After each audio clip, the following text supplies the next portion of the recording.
College game day for week 7. We'll be going to Indiana at Oregon, Austin Stadium, 3:30 Eastern, CBS. This is awesome. This game matters so much. Like Oregon, obviously, them being good isn't a surprise for the folks in Bloomington, Indiana. They're not surprised their team is good, but I think a lot of us, myself at least, I'm surprised that Indiana's playing level they're playing at right now. Would not have predicted this to be college game day before this season. Oregon favored by 8.5.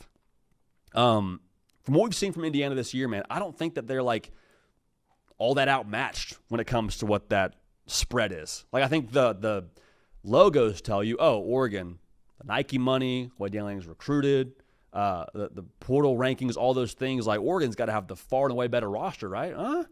I don't know. I mean, I think Oregon's got a better roster. Is it like feet better than Indiana? I don't think so. Indiana, if you win this game, congratulations, you're a college football playoff team. Hang the banner, get ready for the run, tell your fans to buy tickets. Now, are you hosting a game? Are you going somewhere to play it? Do you have a bye? I don't know. But if you win this game, you're a college football playoff team. And also, you can put to rest the narrative that you just feasted off a weak schedule last year. You can put to rest the narrative that Kurt Signetti's just benefited from the situation he walked into at Indiana when it comes to like Oregon. You'll win this game at that place. You have earned it. And then some.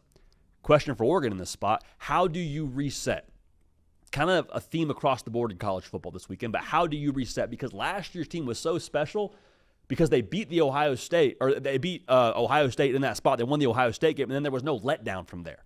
Like typically when you get a massive win in the way that Oregon got it last year with Ohio State coming to their place, you see okay, cool. Then you go to Purdue and you look lackluster on a Friday night. That wasn't the case. Oregon just kept hitting the reset button, kept performing at their standard, and like they were just a wagon last year. Big reason why they won the Big Ten.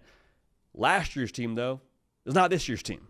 Oregon is triple digits in returning production from what they were a year ago. So if you're going to be similar to last year's team when it comes to winning the Big Ten and all those things you want to do that you put on your preseason goal list, you got to hit the reset button in this spot against what I would call a very formidable opponent in Indiana. Question in this spot for both teams. Which quarterback can play better without their run game? Because I think both of these offenses do the same thing relative to how they set the table. Like Indiana is a 62% of the time running the football team.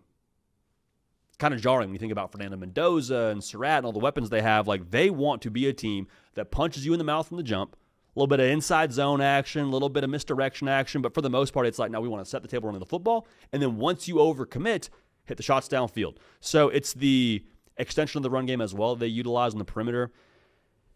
I have a hard time seeing Indiana without a run game going into Austin and getting a win. More on that in a second. But for Oregon, like don't look now, but Indiana's defensive line is probably on par with what you've seen at this point in the year.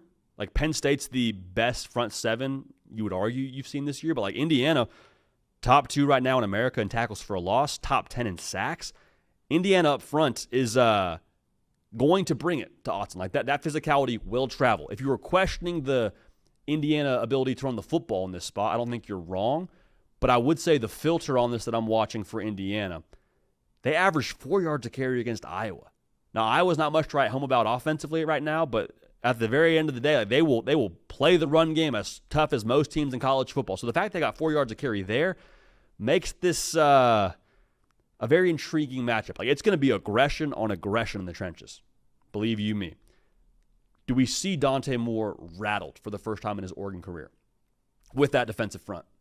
Going back to the question at hand, which quarterback without a run game do you trust more?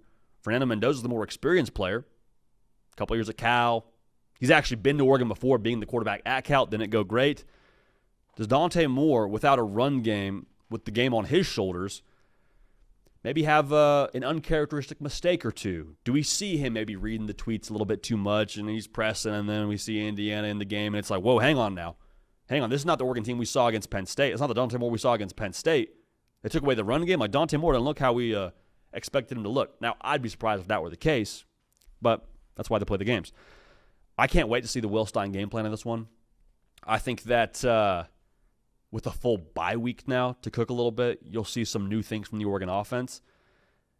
I don't think this is going to be like a drastically one-sided game either way. Like 8.5 feels like a lot. Now, does Oregon cover that? Does they win the game outright? We'll see. Like we'll talk about it here in a second. But going back to what I said about the trenches, I think this will be like the power slap game of the week. Like, I think we're just going to see Indiana show up in the run game and do their best to deliver blows to Oregon. Like, I don't know if they punch them in the mouth and Oregon gets knocked back, but they're gonna throw some punches here. Oregon, same thing, averaging 6 yards a carry, top 10 in college football. I know Indiana's great up front, but they're also going to throw a few punches back and forth. If you haven't yet seen Power Slap, after you watch this video, go ahead and YouTube that and just spend the rest of your afternoon doing that. So, with a lack of a gap, I should say, between these two teams talent-wise. Again, I think Oregon's probably the more talented team, but I don't think the gap is all that wide between these two. It makes me feel like it comes back to two things. What do you do in the margins for either side? And then who has more ways to win? I think Oregon, on their weapons, from Sadiq to the backfield to what I saw Dante Moore do against Penn State and not flinch, to Corian Moore, I think there's more ways for them to get paid. And I also, quite frankly, with them being at home and the Penn State game, the composure they showed in that, I have a very difficult time seeing Oregon just walk into this game against Indiana with College game day there, with the spot being as big as it is, and them just come out flat. I don't think that's going to happen. So I think this is kind of a slow burn sort of game for both sides. I think it'll be, okay, Oregon's up by 3. Okay, Penn State just drew ahead by 4. Okay, now Oregon scores a touchdown. Okay, now we got another field goal from. I don't think it's a massive, arm wrestling match that either side just totally has leverage on the entire game. But I do think that at the end of this thing, a little backdoor action from Oregon, I think that Oregon wins the game. I think that they actually cover that number. I'll take Oregon 31-21.